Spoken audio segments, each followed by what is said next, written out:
it's good. The ramen, don't you think?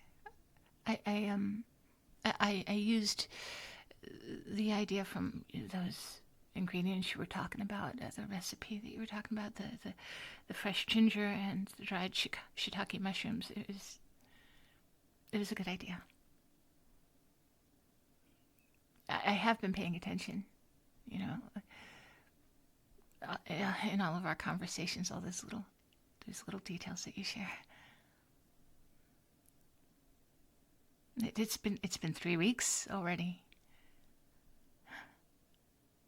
Time moves differently out here in the woods, don't you think?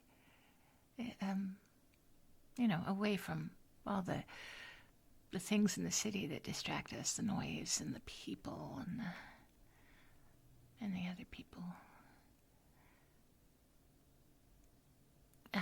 After, if you like, we could try some wine. Maybe take it out to the porch. I have a really nice Pinot Noir from my grandfather's collection. He had a few of them left here, and he always saved the good bottles for special occasions. And this feels special, our 3-week, what should we call this? Anniversary? Abductiversary?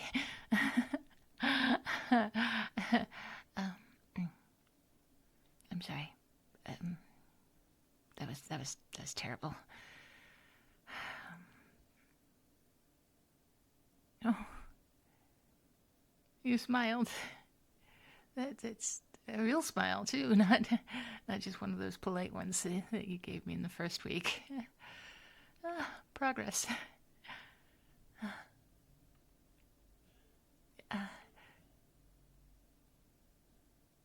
You're staring a little bit, again. Oh, my hands. Yeah. Well, a little bruising. It's a few cuts. It's not such a big deal. It was from yesterday. I went berry picking. Those blackberry thorns are vicious. But there were a lot of good juicy berries that I got, and I was thinking of making a cobbler tomorrow. If you like. It's your favorite, right? Yeah, I know. So,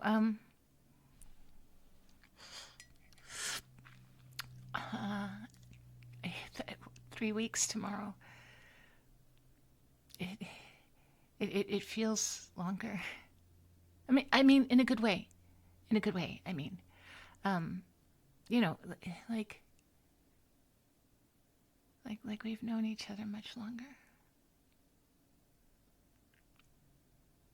It's a good thing. I feel like all of this time together has been intense a little bit. I mean, it would be given this situation, I realize that. But also, I think that even though it's only been 3 weeks, we've spent a lot of time together, right? Like, think about it. Most people, if they know each other for 3 weeks, they only spend at best a few hours together. And we have been together 24/7 for 3 weeks. So we are easily, it's like we've been together for like a year maybe, getting to know each other.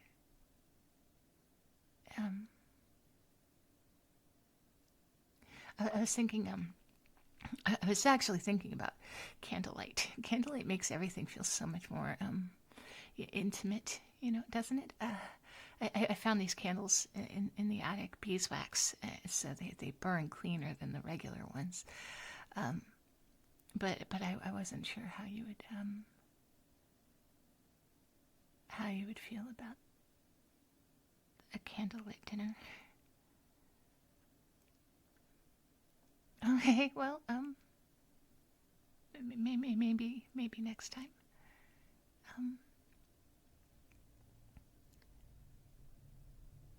No. No, I'm not worried that you're going to run away anymore.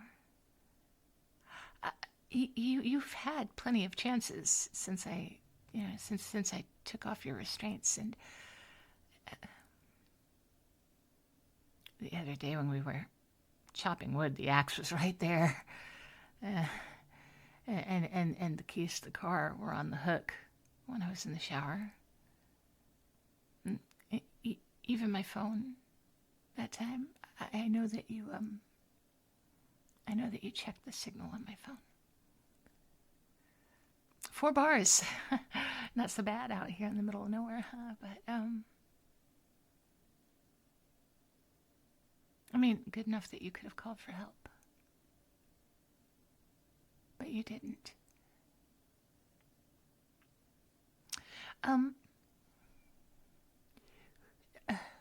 Why? Why didn't you call for help? I don't really... I don't understand. What night? The night of the thunderstorm? Oh. When I came back and it sort of fell apart like that, huh?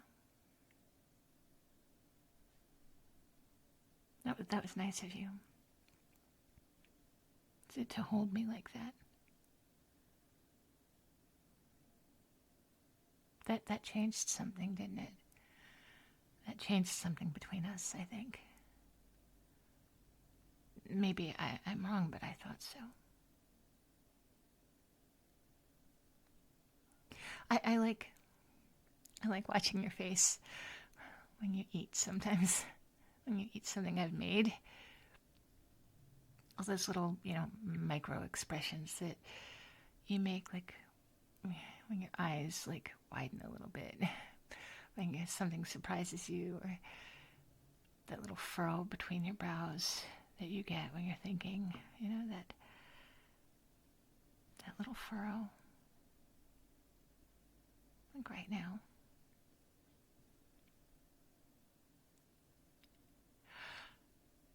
My journals.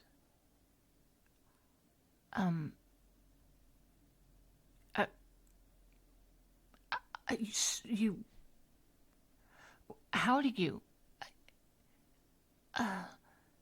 did you read all of them? Like all of them? When? How did you even get... Of course. Of course you would have noticed a loose floorboard in the bedroom, of course. I should have known that you would find it eventually. You're very observant.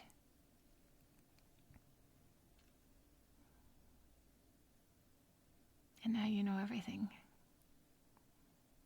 How long I watched you. How obsessive I became. All my pathetic fantasies about a life together that seemed kind of impossible. I shouldn't have written those things. I shouldn't have written them down. I should have known that they'd seem unhinged to anybody else. They seem unhinged to me, honestly.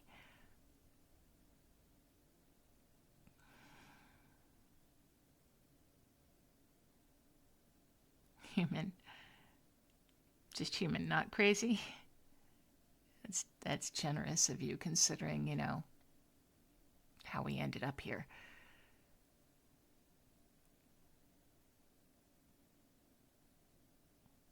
You're right. Loneliness makes people do things that they would have to be desperate to do. And I've been lonely my whole life. Watching other people connect so easily while I just stayed on the outside. tall and awkward and too intense, too much. It was partly because I was moving around so much, right? From foster home to foster home. When you're new, people tend to target you because they know that you don't have any backup. You don't have anybody in your corner. And I could take the physical bullying because I'm pretty strong. The women from my home always are. But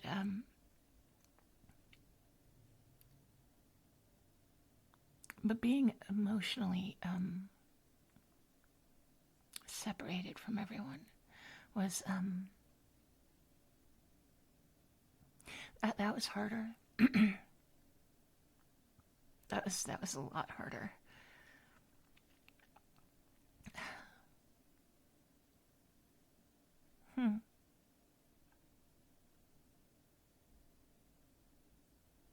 My dream journal. Oh dear. That one too.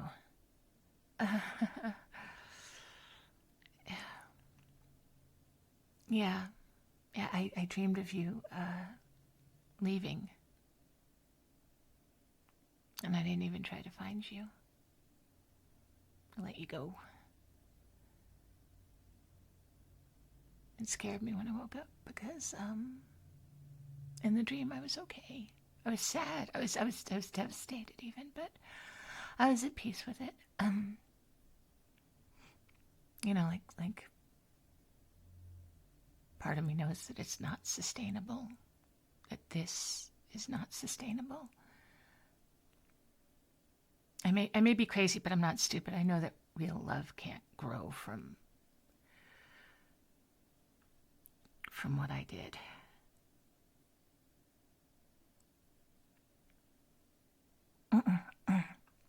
Anyway, bon appetit.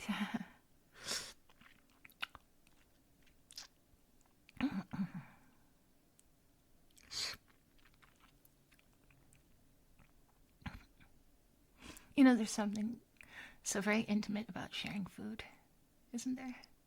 Breaking bread together is one of humanity's oldest rituals. Binds us, I think.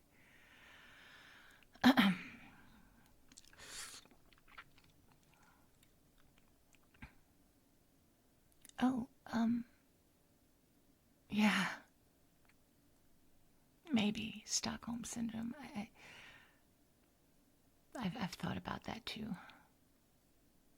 I've wondered if that's all that this is, you adapting to survive and finding common ground with your captor.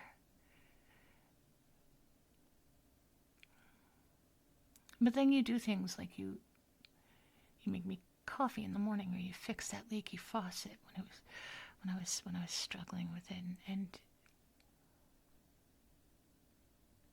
there are all these little kindnesses that I wouldn't think that a hostage would bother with.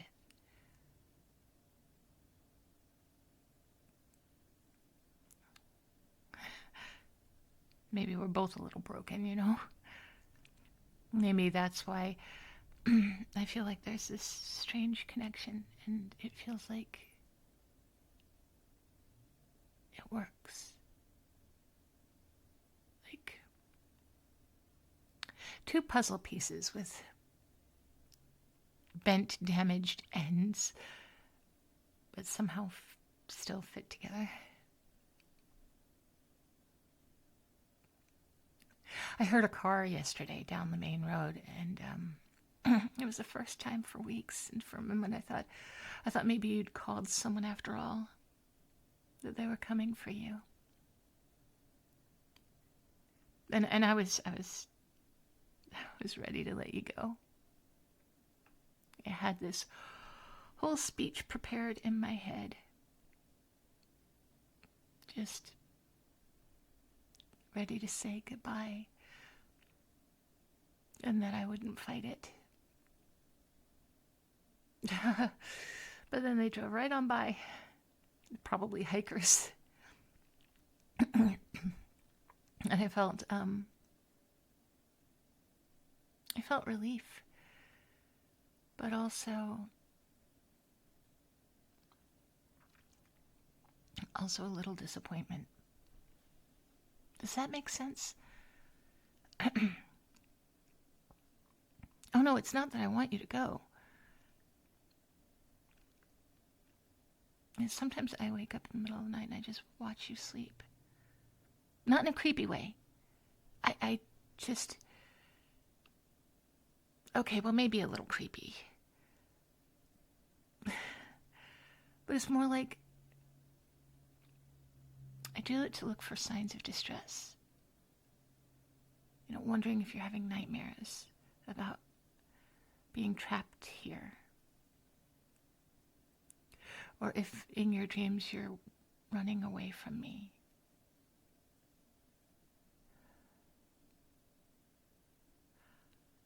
Oh, peaceful. You look peaceful in your sleep. I wouldn't have guessed that you would, but you do.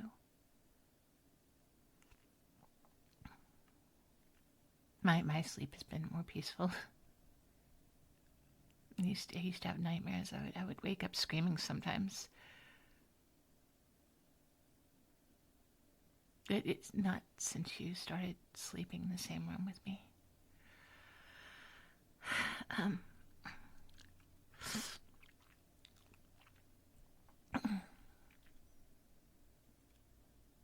Do you remember what I said when I woke up from that really awful dream about my mother?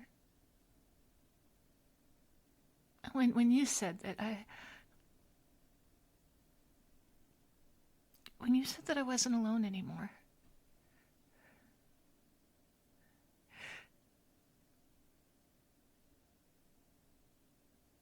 I felt like I'd always been alone.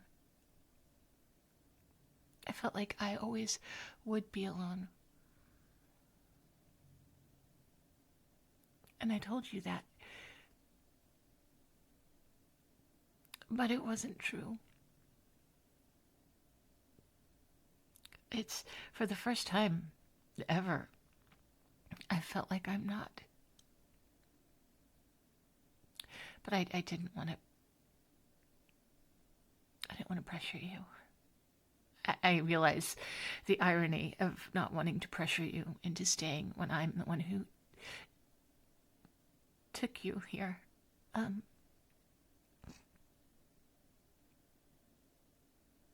But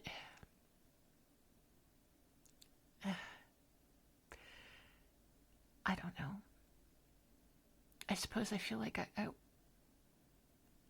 I suppose I want to feel like you are. I want to feel like you're staying because you want to, instead of because you're afraid of me, or because you feel bad for me.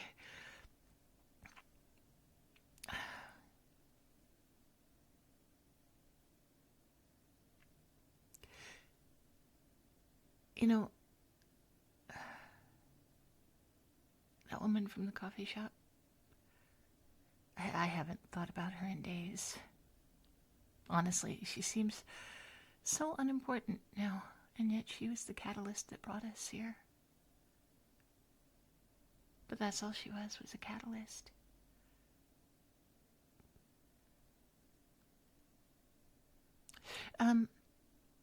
Would you like any more? There's plenty. Okay, well. Tell me something. Have you ever wondered what would have happened if I had just, introduced myself normally, like a normal person normally introduces themselves? Like if I just asked you out for coffee instead of all this.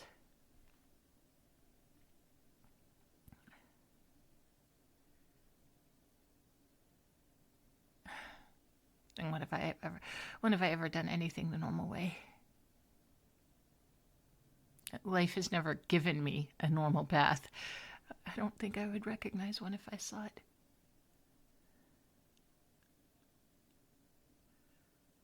Would you like to take the wine out onto the porch? The sunset should be beautiful tonight. Clear skies after all of that rain. Okay, good. I'll grab a bottle. We can take it out onto the porch. You can have the rocking chair. I'll sit on the steps.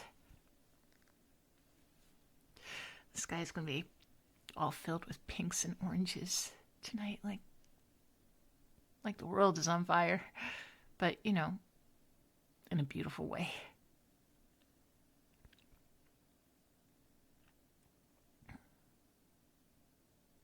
Are you not afraid of me? Like, even knowing what I'm capable of? Because you don't seem like you're afraid of me anymore. You haven't really seemed like you were afraid of me since early on. I don't mean to be threatening. I am very strong. And I come from like a long line of warriors. It's kind of our thing. And I think you know that I'm strong. But you also don't seem like you're afraid of me.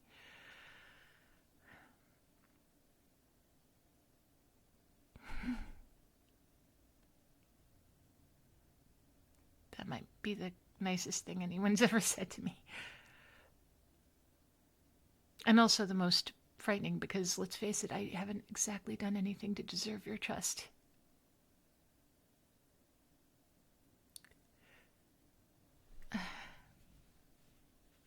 I might just be someone who's broken beyond repair. But I wouldn't do anything to physically hurt you. I realized that I did something that could have emotionally and mentally hurt you. I'm sorry about that. And I'm also not sorry because I don't know, I have such mixed emotions about everything. Like I said, I was almost disappointed when that car turned out to be just hikers. Speaking of hikers, I found a trail map in the kitchen drawer. It shows the way back to town. Every fork in the path is very clearly marked. I think you may have put it in there when we were bringing in the groceries last week.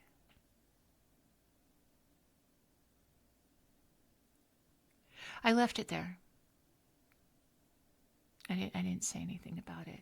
I didn't hide it. I don't know if it was some kind of test. I suppose maybe it was for both of us.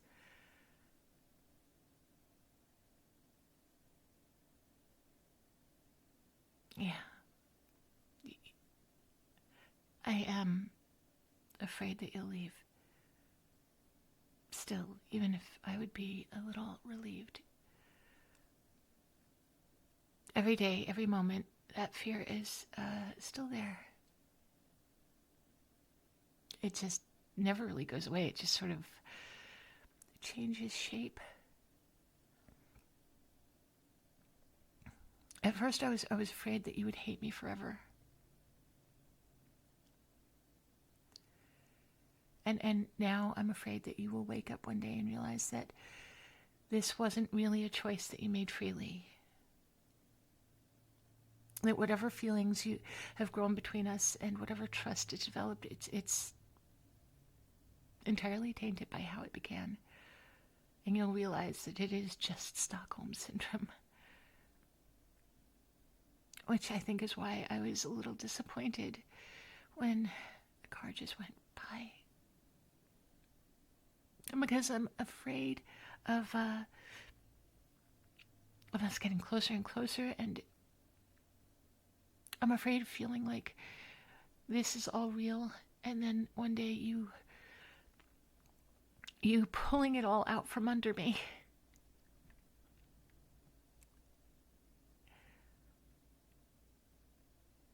When I was in town for supplies last week, a woman asked if we were new to town, new to the area, even though I've been here for ages. And you just said that we were just enjoying some time away from everything, and you didn't say help me, you didn't say call the police, you didn't say any of the things that you could have said. You just said we were enjoying some time away from everything.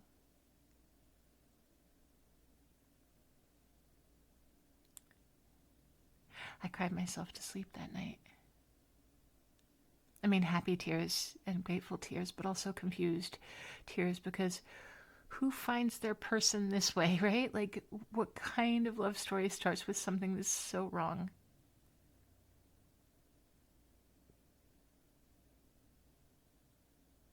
Forgiveness. Oh, I don't know if I deserve that. I don't know if I'll ever deserve that.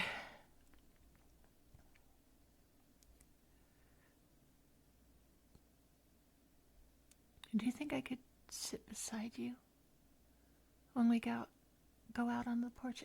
I know I've never asked that.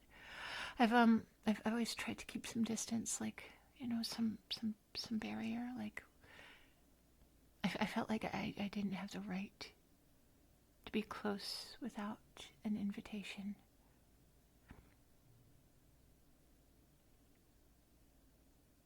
Thank you.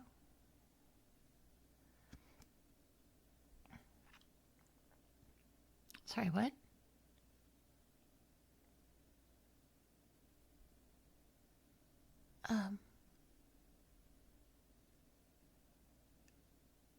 I don't know. If you left tomorrow, would I follow you? I try to bring you back. I like to think that I would let you go. A month ago, without question, I would have followed you and brought you back. 3 weeks ago, 2 weeks ago.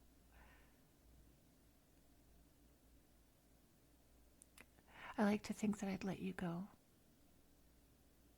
It would destroy me, but loving someone sometimes means wanting their happiness more than you want your own. And if your happiness means freedom from me, then that's what I want for you.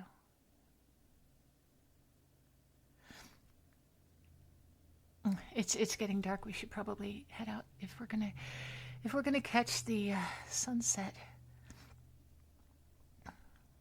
And then afterwards, I have dessert for us. Nothing fancy, just berries and cream.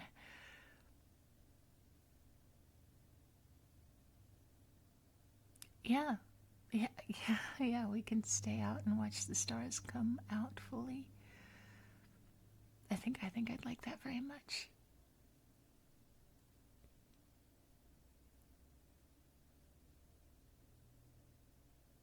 I cherish this too. This, whatever this is. Whatever we are. Even if it's just for now. Even if tomorrow you decide to take that trail map and walk away. I'll have had this. I'll have had these weeks, and I'll have had these moments. And I will have had more connection than I ever thought was possible. So yes, I would like that very much.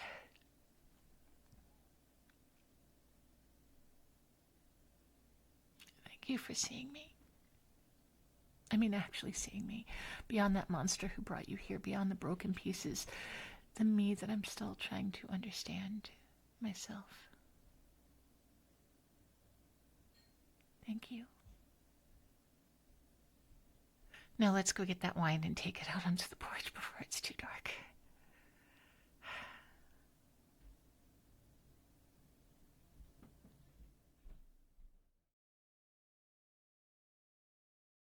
Hey, cupcakes. Thank you for joining me. Also, guys, thank you so very much. In the past week, you have been so supportive of Lacey Audio, who has been going through some stuff. On top of everything else, she had a laptop that was just dying on her, and if her laptop dies, then so does her ability to make the money to replace what was stolen from her. And so it's just, you guys have been a blessing, and I'm so grateful for you. If you enjoyed this character and would like to see more of her, she will be coming back. There will be a spicy with her. This past weekend, a lot of times I'll do like, I try to keep the spicy Sundays that I do on my Patreon as being one of the characters that I've covered during the week. But I felt it was a little bit preemptive, because this character, at the point that I would have gotten to this place, this character is very problematic, and the whole idea of consent was just, I was not able to convey consent with where the story was. So that's going to have to wait. That's going to have to wait until we can be at a consensual spot. Yeah. So anyway, thank you all so very much for hanging out, for listening. I have new patrons to thank. Also, there's Trouble Cake and Mad Taz, and of course all of the usual suspects: Pack 3424, Deanster, Flaws, Charles Tribble Wheaton, Luke Curator, Gunner's Mage, Mushan, the wholesome voice in your head, William Gungrave, Nosti, Barry Wilburn, Esteed, SLE Photo, Harper Evolution, Wolf 9004, Malicilo, Lou, Bunny, Meryl, Mr. Rickles, Uwu Anand, Darth Mythis, Regis 48. I was not prepared for Uwu. Olbean UK, Kalua Bear, Artlo, Pierce Tailish, and Christian Cleopa. Also, Christian, thank you so very much for contributing to my big old aviary that I'm getting ready to fill with a bird. My little baby bird is going to be on its way soon. My little baby bird is going to fly its nest to my nest, and I'm going to love it very much forever and always. Well, maybe 15 years, because it's a dove, and they don't last forever. But, thank you so very much. I appreciate all of you. I hope that you will all be as good to yourselves as you are to me, and I will talk to you again soon. Take care.